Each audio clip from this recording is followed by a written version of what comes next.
Argumentación. Sean todas y todos bienvenidos a una nueva clase de lenguaje y literatura de 9º grado, en la que estudiaremos el texto expositivo y argumentativo.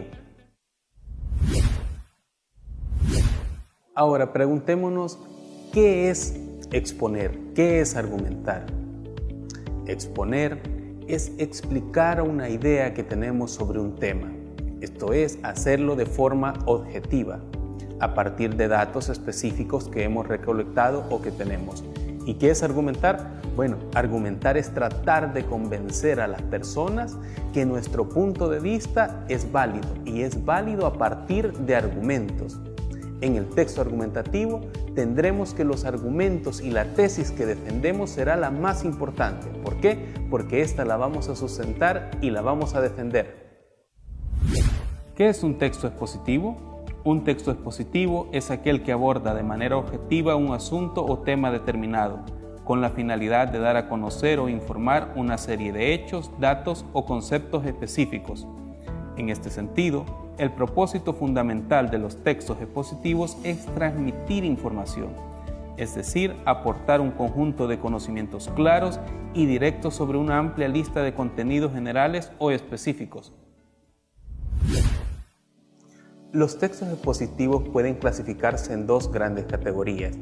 1, divulgativo, y 2, especializados. Los divulgativos no precisan que las personas que tienen acceso a estos tengan un conocimiento previo sobre el tema, porque están escritos con un lenguaje estándar y con una forma muy sencilla. Algunos ejemplos de estos tipos de textos son los periódicos, algunos artículos de revista, noticias de sitios de internet, entre otros. Por otra parte, el texto expositivo especializado tendrá una particularidad. Su lenguaje ya no será tan sencillo porque está dirigido a una población que maneja ese lenguaje. Entonces, tendremos que entre ese tipo de textos estarán las tesis, monografías, investigaciones científicas, y utilizarán un lenguaje adecuado a la población. Estructura de los textos expositivos. La estructura de los textos expositivos está formada, como por la mayoría de los textos, por una introducción, un desarrollo y conclusiones. En la introducción se da a conocer el tema que será abordado, el enfoque que se empleará y los puntos o aspectos de mayor interés. En el desarrollo se expone de manera clara y ordenada la información relativa al tema que se está abordando. Y en la conclusión se hace una síntesis de la información presentada, donde se destacan los aspectos más importantes de la temática. El texto expositivo, como cualquier otro tipo de texto, tendrá algunas particularidades, y estas particularidades lo diferenciarán. La primera de estas es que su información es objetiva, que quiere decir que esta información puede ser recopilada a través de una investigación documental o bibliográfica. Además, el lenguaje que utiliza es claro y sencillo. ¿Por qué? Porque necesita llegar a una población mucho más amplia. Además, este tipo de texto se va a auxiliar de otros recursos, como la enumeración, la comparación, entre otros. ¿Para qué? Para hacer más fluido el discurso y poder dar contraste con las ideas. Ahora pasaremos a nuestra cápsula de la semana. Roque Dalton García nació en San Salvador, El Salvador, el 14 de mayo de 1935. Estudió en el Colegio Externado de San José de los Jesuitas y en 1953 se trasladó a Santiago de Chile para estudiar Derecho, aunque volvió a San Salvador a continuar sus estudios. Su actividad literaria corrió paralela a la militancia revolucionaria. Formó parte de la llamada Generación Comprometida, que reflejó en la novela Pobrecito poeta que era yo, publicada un año después de su muerte. Dalton perteneció al Círculo Literario Universitario 1956, fue encarcelado en 1960 y liberado en octubre de ese año, por lo que se exilió a México, Checoslovaquia y Cuba. Finalmente decidió volver clandestinamente a El Salvador para continuar la lucha, pero fue asesinado. La biografía anterior es un texto expositivo porque posee una serie de ideas en torno a una temática. Posee un lenguaje estándar que no se necesita ser especialista para comprenderlo. Además, la información es objetiva, no tiene datos de la persona que lo escribió, sino que presenta solo los datos de Roque Dalton. En su guía de aprendizaje ustedes tienen otro texto, pero quisimos aprovechar esta biografía para que vieran las particularidades que presenta como un texto expositivo. Las ideas en los textos expositivos estarán dispuestas de una forma muy particular. Hay dos que son esenciales, la forma deductiva e inductiva. En la deductiva, el autor o autora parte de ideas generales para llegar a algo concreto. Eso quiere decir que tiene un conjunto de ideas y las va ordenando para que éstas vayan a ser el sustento de lo que va a condensar en una idea principal.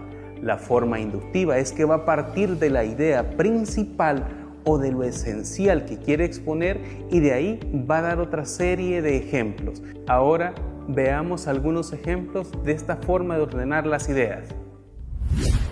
Ejemplo 1. Los últimos indicios de este grave fenómeno provienen de un estudio realizado por el Jet Propulsion Laboratory de la NASA en California, que acaba de revelar que la Antártida Occidental perdió en 2006 una cantidad de hielo un 75% mayor que 10 años antes.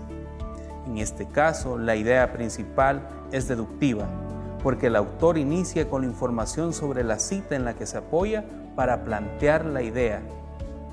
Ejemplo 2. Según los resultados del trabajo, la pérdida de hielo está concentrada en unas salidas estrechas de glaciares en las que existe un flujo rápido de hielo, lo que sugiere la importancia de este flujo glacial para el equilibrio de la masa de la capa de hielo al completo. En este caso, la idea principal es inductiva, porque el autor inicia dando la información más relevante y luego la amplía. Los ejemplos anteriores se encuentran en su guía como un texto completo. Ahora que ya conocemos algunas particularidades del texto expositivo, estudiemos el texto argumentativo. La argumentación quiere decir que intentamos convencer a las personas que actúen de una forma o hagan ciertas cosas. La argumentación ha sido trabajada desde hace mucho. ¿Por qué? Porque la estamos utilizando constantemente, desde los antiguos griegos como Aristóteles, Sócrates, a épocas más modernas como Mahatma Gandhi o Martin Luther King. La argumentación ha sido utilizada para mover a las masas, pero esto puede ser positivo o negativo. Positivo cuando busca ayudar a las poblaciones y negativo cuando busca dañar a las poblaciones. La argumentación tendrá ciertas particularidades y esta es que va a intentar convencer, pero haciendo uso de la persuasión y de una persuasión muy bien estructurada. ¿Por qué? Porque va a dar ideas lo suficientemente claras y precisas para convencer a los demás. Porque un argumento no puede ser como el que se utiliza algunas veces para comentar una película o una novela. Por ejemplo, ¿te gustó la novela? No. ¿Por qué? Estaba fea. Ese no es un argumento. Un argumento debe estar sustentado con una idea y una tesis que se va a defender. Si decimos que algo no nos gustó, podemos decir, si es de una película, no me gustó porque el argumento era demasiado débil, no vi que el protagonista avanzara o evolucionara. Eso serían ejemplos. Además, la persuasión debe ser lo suficientemente fuerte para convencer a los demás. Y ahí también entrará en juego el lenguaje corporal, porque si el lenguaje corporal no corresponde con lo que estamos diciendo, las personas no nos van a creer. También tenemos otro tipo de textos argumentativos, las cartas. En El Salvador, por ejemplo, tenemos un registro histórico de cartas que el presidente Gerardo Barrios le enviaba a Abraham Lincoln. ¿Y qué le pedía? Que defendiera a esta república recién nacida, pero a partir de argumentos fuertes, sólidos y lógicos. El texto argumentativo tendrá una estructura definida y esta será introducción, desarrollo y conclusión. En la introducción se presentará la tesis. Además, se buscará a través de la persuasión captar la atención del lector. ¿Y por qué es importante captar la atención del lector? Porque si el texto es extenso, necesitará que el lector o la persona que esté escuchando leer el texto argumentativo tenga la atención puesta y esté hasta que se dé la conclusión. Después tenemos el desarrollo. En el desarrollo se van a dar ejemplos, se va a sustentar la tesis a partir de argumentos. Los argumentos pueden ser por ejemplificación, citas de autoridad. ¿Por qué? Porque una argumentación que esté sustentada con fuentes confiables será mucho más creíble que argumentos puramente subjetivos. La conclusión llevará un resumen de todo lo que el autor o la autora ha escrito, pero en esto reforzará la tesis y la hará ver que la tesis que había expuesto es verdadera por toda la serie de argumentos que ya dio anteriormente. Cambio climático. La actividad humana está generando año a año un incremento de las emisiones de gases de efecto invernadero que provocan el progresivo e imparable aumento de las temperaturas del planeta. Intentar mitigar sus efectos está en nuestra mano, pero aún queda mucho por hacer y los efectos del calentamiento global son ya inequívocos e imparables. El cambio climático ya está provocando la muerte de unas 315,000 personas cada año como consecuencia del hambre, las enfermedades y los desastres naturales vinculados a su impacto en la Tierra. Paliar desastres como estos está en manos de la comunidad internacional, que poco a poco va tomando conciencia del problema. En octubre de 2009, los ministros europeos de Medio Ambiente acordaron que la Unión Europea reduzca sus emisiones de dióxido de carbono en 2050 entre el 80 y el 95% respecto a los niveles de 1990, siempre que otros países hagan el mismo esfuerzo. Pero para que el esfuerzo comience a ser fructífero, es necesario que las promesas se concreten. El texto anterior posee hechos y datos lógicos que los ha obtenido de fuentes confiables y ha sustentado toda la argumentación a partir de esos datos. ¿Para qué? Para concientizar a las personas sobre el cambio climático. Eso quiere decir que las personas que tengan acceso a este texto lo creerán por la serie de datos y hechos que presenta. Ahora que ya hemos estudiado dos tipos de texto, el texto expositivo y el texto argumentativo, nos concentraremos en uno. Vamos a escribir un discurso sobre la protección medioambiental. Y esto lo vamos a hacer, como hemos hecho en otras semanas, en algunos pasos de escritura. El primero, la planificación. En la planificación buscarás información sobre esta temática. Puedes recurrir a revistas, periódicos, sitios de internet. Cuando ya tengas toda esa información, la leerás, extraerás ideas principales. Cuando ya tengas ese conjunto de ideas, las leerás y repasarás. Una vez que has hecho eso, pasarás al siguiente paso, la escritura o textualización. Retomas todo ese conjunto de ideas, las condensas y inicias a escribir.